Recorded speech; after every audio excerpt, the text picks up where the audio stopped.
Noong unang panahon, may isang payapang baryo na napapaligiran ng luntiang kagubatan, malinaw na ilog at sariwang hangin. Ang mga tao roon ay masaya, may sapat na pagkain, masiglang pamumuhay at pagkakaisa sa isa't isa. Ngunit habang lumilipas ang panahon, unti-unting nagbago ang kanilang ugali. Sa simula, simpleng pagtatapon lang ng basura kung saan-saan. Okay lang yan, maliit lang naman, sabi ng ilan. Hanggang sa dumami ito, ang dating malinaw na ilog ay naging maitim at mabaho. Ang mga kanal ay barado at ang hangin ay hindi na kasing sariwa. Ngunit sa kabila nito, tila naging bulag ang mga tao sa problema. May maglilinis din yan, bulong ng karamihan. Hanggang sa isang gabi, biglang nagdilim ang kalangitan. Umalulong ang hangin, at ang lupa ay nagsimulang umuga. Boom! Isang higanteng anino ang bumalot sa buong baryo. Sa gitna ng takot, dahan-dahang lumitaw mula sa kadiliman ang isang nilalang, ang higanteng Amok. Ang kanyang katawan ay gawa sa putik, basura at nabubulok na bagay.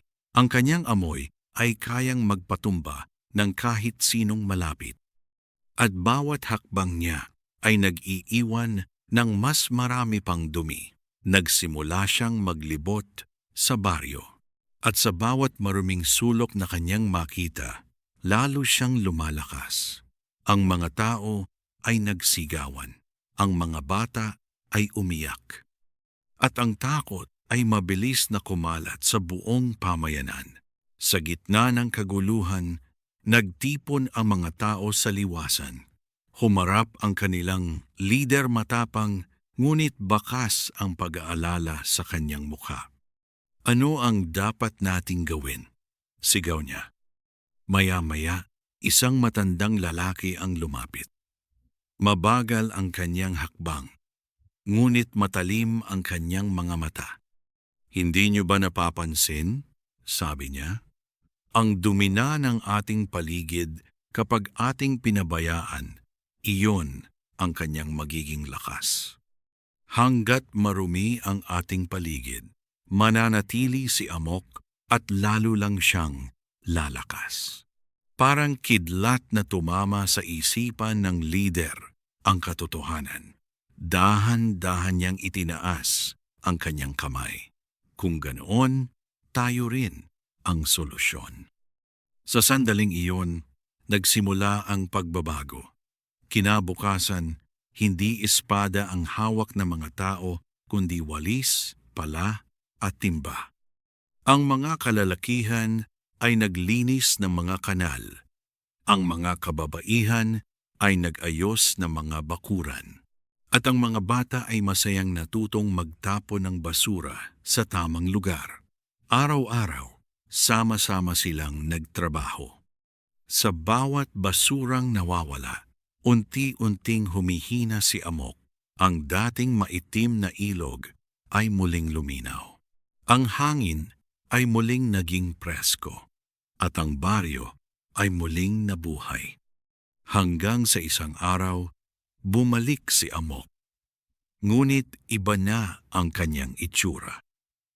Mahina na siya. Maliit na kumpara dati. Wala na siyang makitang dumi. Wala na siyang mapagkukunan ng lakas.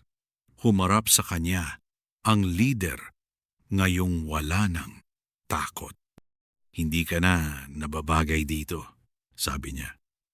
Sa isang malakas na sigaw, sumugod si Amok, ngunit bago pa siya makalapit, unti-unti siyang nagkapira-piraso. Ang kanyang katawan ay naglaho sa hangin at naging maliliit na nilalang, mga lamok, na patuloy na nagpapaalala sa tao ng kanilang nakaraan. Mula noon, nanatiling malinis ang baryo, hindi dahil sa takot kundi dahil sa kanilang natutunang aral. Dahil ang tunay na kalaban ay hindi ang higante, kundi ang ating sariling kapabayaan. At tandaan, ang kalinisan ay hindi lang kagandahan, ito ay kaligtasan ng bawat isa. Noong unang panahon, sa isang payapang nayon, nanirahan ang isang dalagang nagngangalang Amba. Kilala si Amba sa kanyang kamanghamanghang galing sa paghahabi ng mga telang tila may sariling buhay. Ang bawat hibla ng kanyang gawa ay nagpapakita ng mga ibong tila kumakampay at mga bulaklak na tila naglalabas ng bango.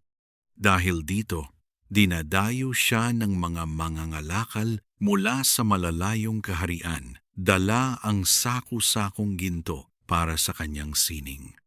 Ngunit kasabay ng kanyang kasikatan ay ang pagtubo ng lason ng kayabangan sa kanyang puso. Anak, ang iyong galing ay biyaya mula sa langit. Huwag mong kalimutang magpasalamat, paalala ng kanyang ina. Tumawa lamang si Amba. Naniniwala siyang ang kanyang husay ay bunga lamang ng kanyang sariling talino at pagsisikap.